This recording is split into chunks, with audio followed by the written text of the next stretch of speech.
Imagine someone who listens closely to your fears, nodding with compassion, and even offering comfort. They make you feel seen, heard, and understood. But what if that same person quietly uses what they've learned about you against you? This is the paradox of the dark empath, a figure who can mirror your pain, feel your emotions, and even soothe your wounds, while secretly steering those feelings to serve their own hidden agenda. Most of us think of empathy as a purely positive trait, the ability to feel what others feel. But Carl Jung warned us that the shadow exists even in what we believe to be our light. And when empathy is fused with ego, control, or unresolved wounds, it becomes something much more dangerous.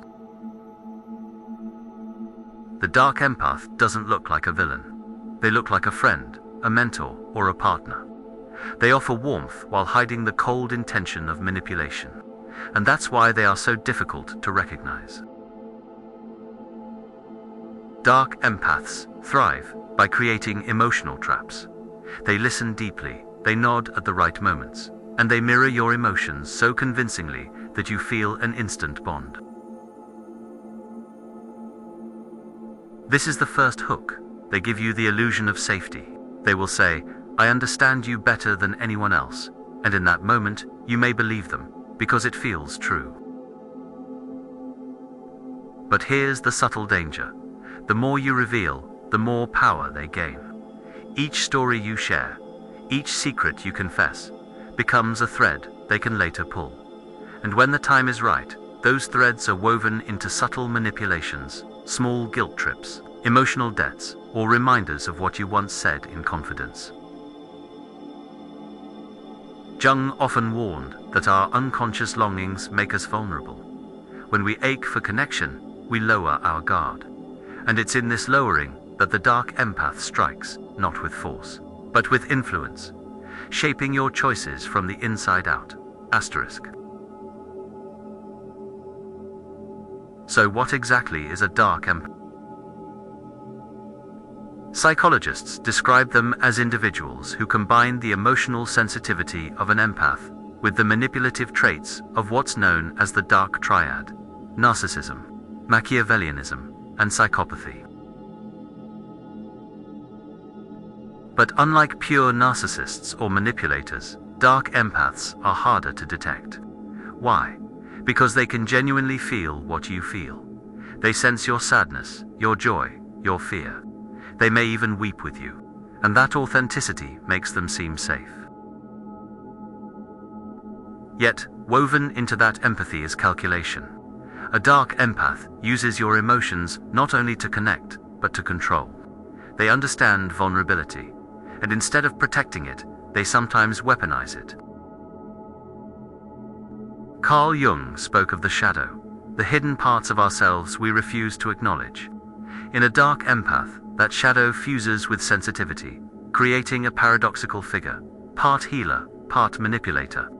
It's not empathy that's missing, but the integrity to use it for good.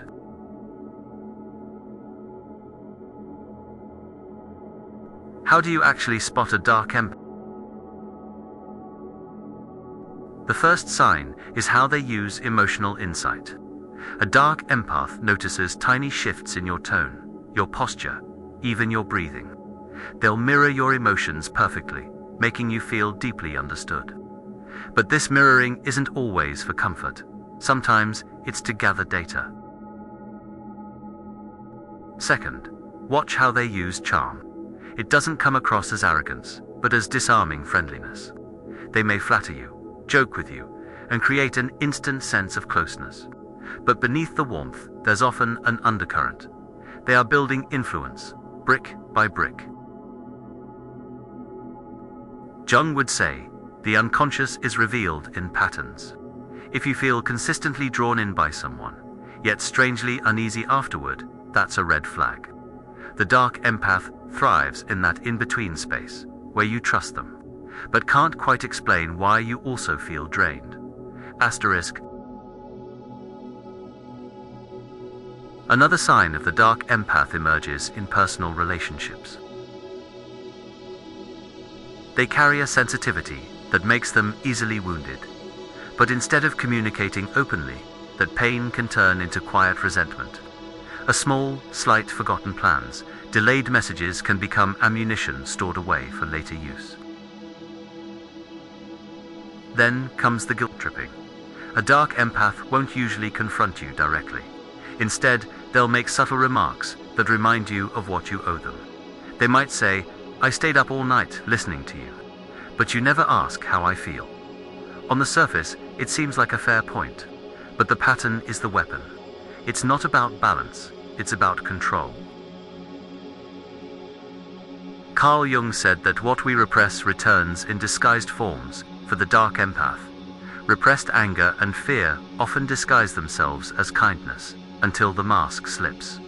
If you find yourself feeling constantly indebted to someone's generosity, stop and ask, is this care or control? One of the most unsettling questions about dark empaths is this: do they know what they're doing? Sometimes, yes. There are dark empaths who deliberately use empathy as a tool, carefully steering people's emotions to gain power.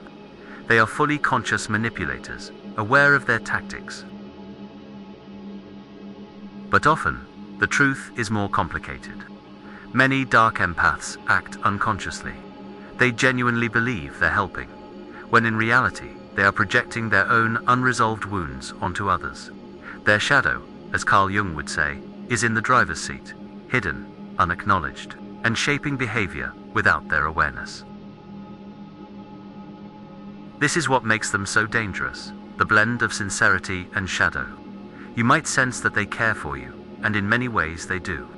But beneath that care, there may also be an unconscious hunger for control, validation, or revenge. The danger lies not just in malice, but in the blindness of the self. To truly understand the dark empath, we need to look at their psychological roots.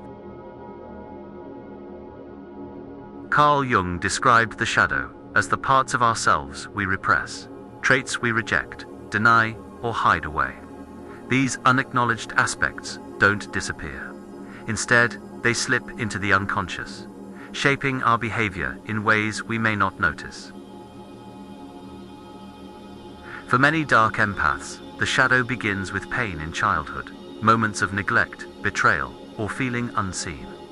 They learn early on that reading others' emotions is a survival strategy. By sensing shifts in tone or mood, they protect themselves. Empathy becomes their shield. But when wounds remain unresolved, that same shield evolves into a weapon. The dark empath learns not only to sense emotions, but to steer them. What began as self-preservation quietly shifts into manipulation, often without their full awareness. Jung warned that what we fail to make conscious will direct our lives.